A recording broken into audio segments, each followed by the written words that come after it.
Stephen Hawking grew up in a family of well educated people. Both of his parents had college degrees, so education was very important. But Stephen was never a brilliant student. He was not able to read properly until he was 8. Despite of his average performance in school, there was something about him that teachers recognized.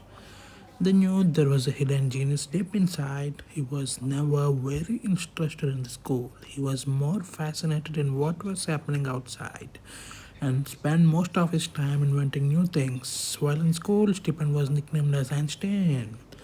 When Stephen was 17, he went to Oxford University to study physics and chemistry. And believe it or not, while at university, he was very lazy and has barely worked for an hour in a day. He found his first year very boring. He said, I'm not proud of this, I'm just describing my attitude at the time, which I shared with most of the fellow students.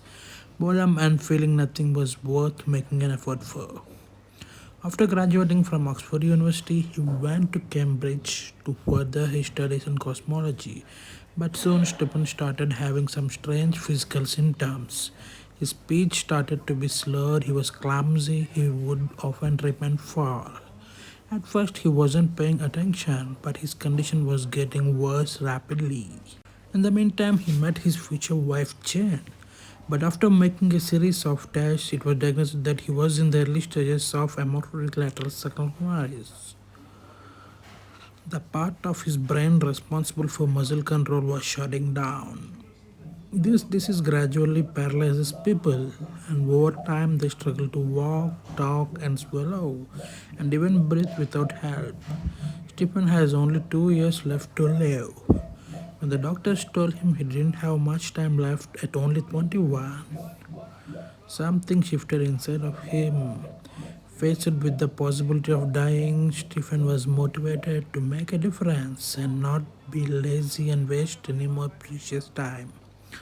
So he dedicated his entire life on his works. He became more optimistic and married Jane.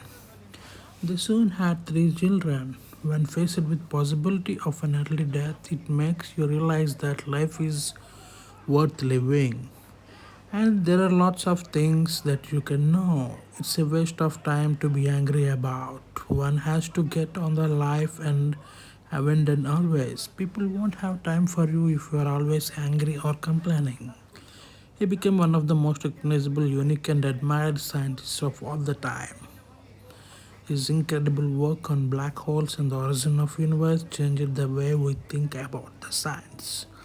His famous book, A Brief History of Time, was sold more than 10 million copies. Stephen Hawking is one of the most inspirational people in the world. He had an incredible determination and burning desire to live. He didn't let his illness stand in his way. No matter how hard life was and no matter how impossible or unachievable something was, giving up was never an option. Despite all odds, he proved his doctors wrong, miraculously living more than 55 years after his diagnosis is something very astonishing. So Stephen Hawking might have been disabled in body but not in his spirit, and he has the best advice for living a happy life. Remember to look at the stars and not look at down your on your feet. Never give up on your work. Work gives you meaning and purpose, and life is empty without it. And if you are lucky enough to find a love, remember there is it and don't throw it away. And wonder about what makes universe exist. Be curious, and however difficult life may seem, there is always something you can do and succeed at. It matters that you don't just give up. Be brave, be determined, overcome the odds. It can be done. While there is life, there is hope.